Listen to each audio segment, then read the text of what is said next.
Okay, so what we're going to talk about now is what happens when you end up multiplying or dividing by a negative with inequalities.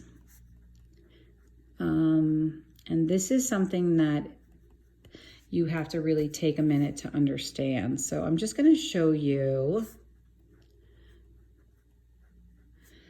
these two situations right here. If you know that 6 is greater than 2, that's true. And 6 is greater than 2 here, that's also true.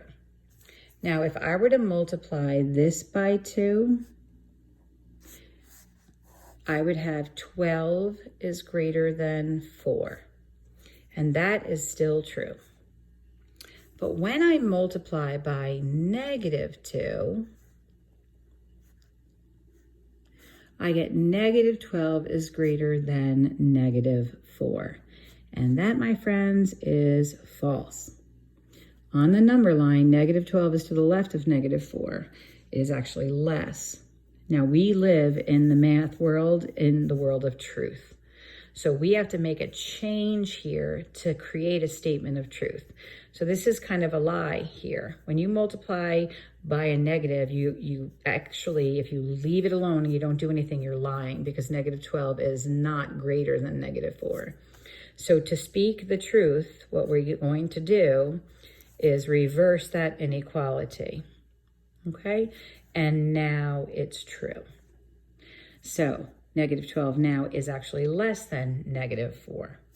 That same thing is going to happen when we look at division. Let's just use the same example for simplification. If I divide by a +2, then I have 3 is greater than 1, and that's true. If I were to divide by -2, I end up with -3 is greater than -1.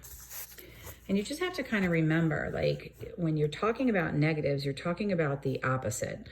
And so when you think about a number line, you have to understand that, like if this is the 0, and this is the 2, and this is the 6 right here is greater than the 2. But when we go into the negatives, the 6 is actually smaller. So we have to be mindful of that. So when you see this statement here at -3 is greater than -1, that's a lie. That's false. So to make it true, we're going to reverse that inequality. And then I know it is true. So now what does that mean in this process of this specific IXL?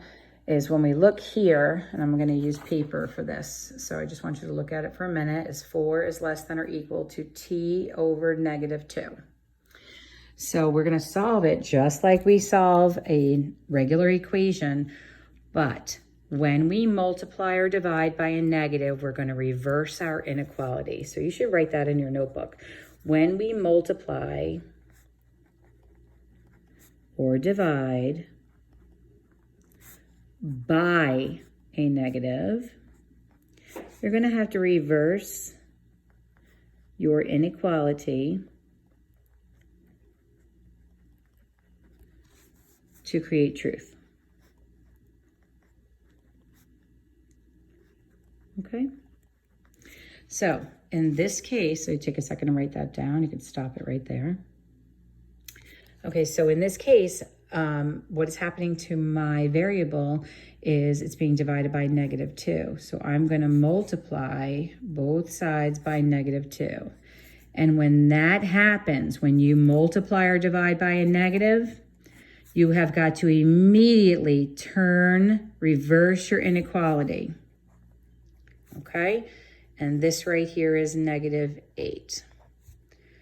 Now, if we're reading this, that says -8 is greater than or equal to all of the numbers, which means all of the numbers are less than or equal to -8. So I'm going to go here to my -8. It is inclusive. It is all numbers less than, and we're going to move on from here. Now, this one's nice and easy. We just have to be a little careful with this guy right here. So maybe not as easy when you really start to dissect it. This is a common mistake that kids make here. Okay, so this you're going to subtract 3 from both sides. You're going to have negative y is greater than or equal to negative 4. Now, guys, that's a negative 1 right there. So we are going to undo multiplication with division. But as soon as you multiply or divide by a negative, you have to reverse the inequality. So now you have y is less than or equal to positive 4. So we're just going to go to the 4, and it's going to be less than or equal to.